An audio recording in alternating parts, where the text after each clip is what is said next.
నమస్తే. నేను మీ జర్నలిస్ట్ రవిచంద్ర. వంగవీటి మోహన్ రంగ గారి వర్ధంతి పురస్కరించుకొని ఈరోజు విశాఖపట్నంలో ఉన్నటువంటి ఆర్కే బీచ్ వద్ద ఆయన కుమార్తె వంగవీటి ఆశా కిరణ్ ఆధ్వర్యంలో ఆయన వర్ధంతి వేడుకలను అయితే నిర్వహిస్తున్నారు. ఈ కార్యక్రమానికి రాష్ట్ర వ్యాప్తంగా అంటే 2 తెలుగు రాష్ట్రాల్లో సంబంధించి కాపు నాయకులతో పాటు వంగవీటి మోహన్ రంగ గారి అభిమానులు కూడా భారీ ఎత్తున హాజరవుతున్నారు. అయితే ఇక్కడ హాజరైనటువంటి వక్తలు స్టేజ్ పైన ఏం మాట్లాడతారు అనే ఒక విషయం సస్పెన్స్గా ఉంటే, వాళ్ళందరూ కూడా వంగవీటి ఆశా కిరణ్ త్వరలోనే రాజకీయ రంగప్రవేశం చేయాలని కోరుకోవడంలో మాత్రం ఎలాంటి అతిశయోక్తి లేదు. ఎందుకంటే రీసెంట్గా వంగవీటి మోహన్ రంగకు సంబంధించినటువంటి ఒక కార్యక్రమంలో కూడా ఆశా కిరణ్ పాల్గొంటూ రాబోయే రోజుల్లో వంగవీటి రాధ తో కలిసి అయినా లేదంటే సపరేట్గా అయినా సరే తాను అటు వంగవీటి మోహన్ రంగ ఆశయాలు నెరవేర్చడానికి ప్రత్యక్ష రాజకీయాల్లోకి కూడా వచ్చే అవకాశాలు ఉన్నాయని చెప్పి ఆవిడ ప్రకటించారు. అయితే మెయిన్గా వంగవీటి వారసులుగా వంగవీటి మోహన్ రంగ వారసులుగా రాజకీయాల్లోకి వచ్చినటువంటి వంగవీటి రాధాకృష్ణ ఇప్పుడు రాజకీయాల్లో యాక్టివ్ కీ రోల్ పోషించట్లేదని చెప్పుకోవచ్చు. గత వైసీపీలో ఉన్నప్పుడు కూడా వంగవీటి రాధాకృష్ణకు సంబంధించి ఎన్నో విధాలుగా అటు పార్టీలో కీలక కీ రోల్ పోషించిన అవకాశం ఇచ్చినప్పటికీ కూడా ఆయన దాన్ని నిరూపించలేకపోయారు.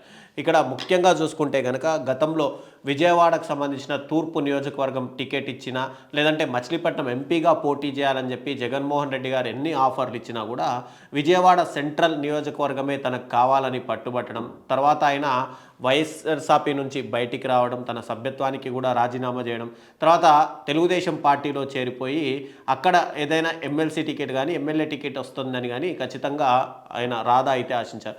కానీ తెలుగుదేశం పార్టీలో కూడా ఇప్పటి వరకు ఆయనకు సరైన స్థానం కల్పించలేకపోవడం, ఎమ్మెల్సీ హామీ ఇచ్చినప్పటికీ కూడా 18 నెలల కాలంలో హామీ నెరవేర్చే ప్రయత్నాలు కూడా జరగకపోవడంలో కొంతవరకు కాపుల్లో వ్యతిరేకత అయితే ఉంది. అయితే తెలుగుదేశం పార్టీతో మెయిన్ జనసేనని కలుపుకెళ్ళడానికి కూడా ముఖ్య రీజన్ ఏంటంటే కాపులకు సంబంధించినటువంటి ఓట్లు జనసేన దగ్గర ఉన్నాయి.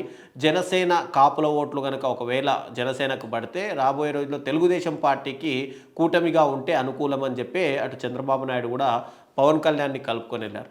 కానీ ఇక్కడ ఒకవేళ ఇప్పుడు ఈ వర్ధంతి సందర్భంగా వంగవీటి ఆశా కిరణ్ గనక తాను రాజకీయాల్లోకి వస్తున్నాను, ఏ పార్టీ నుంచి రాబోతున్నాను అనేది గనక ప్రకటిస్తే గనక ఇది కూటమి ప్రభుత్వానికి ఒక రకంగా ఇబ్బందులకు నెట్టినట్టే కనిపిస్తుంది. ఎందుకంటే ఒకవేళ తెలుగుదేశం పార్టీలోకి వెళ్ళి జనసేన పార్టీలోకి వెళ్తే అది కూటమికి అనుకూలంగా మారే అవకాశం. కానీ చాలా రోజుల నుంచి రాష్ట్ర వ్యాప్తంగా విస్తృత ప్రచారం జరుగుతున్నది ఏంటంటే ఖచ్చితంగా ఆశా కిరణ్ వైఎస్ఆర్సీపీ పార్టీలోకి వెళ్తారు అని చెప్పి.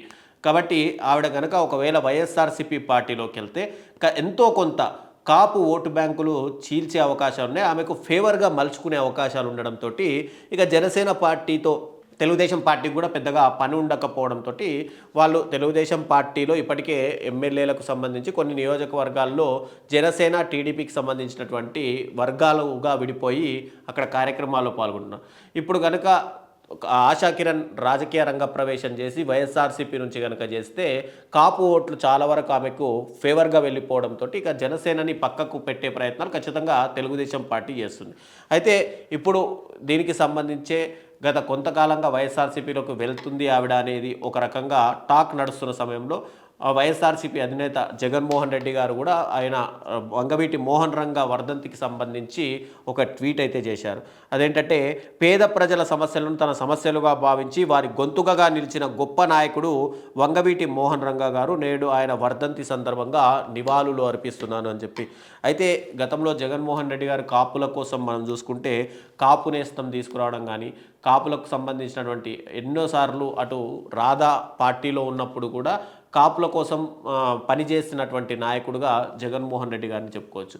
కానీ మొదటి నుంచి కూడా ఇక్కడ కాపులకు ఎంత ఫేవర్గా చేసినా వాళ్ళు ఒక రకంగా వ్యతిరేకంగా వస్తూ వచ్చారు. ఇప్పుడు జనసేన పార్టీ వైపు మొగ్గు చూపినట్టుగా కనిపిస్తుంది. కానీ ఆశా కిరణ్ గనక ప్రత్యక్ష రాజకీయాల్లోకి వస్తే ఖచ్చితంగా ఇది ముఖ్యంగా వైఎస్ఆర్సీపీలో కనుక ఆవిడ వస్తే జనసేన పార్టీకి మాత్రం తీవ్ర ఇబ్బందులు నెలకొనే పరిస్థితి అయితే కనిపిస్తుంది.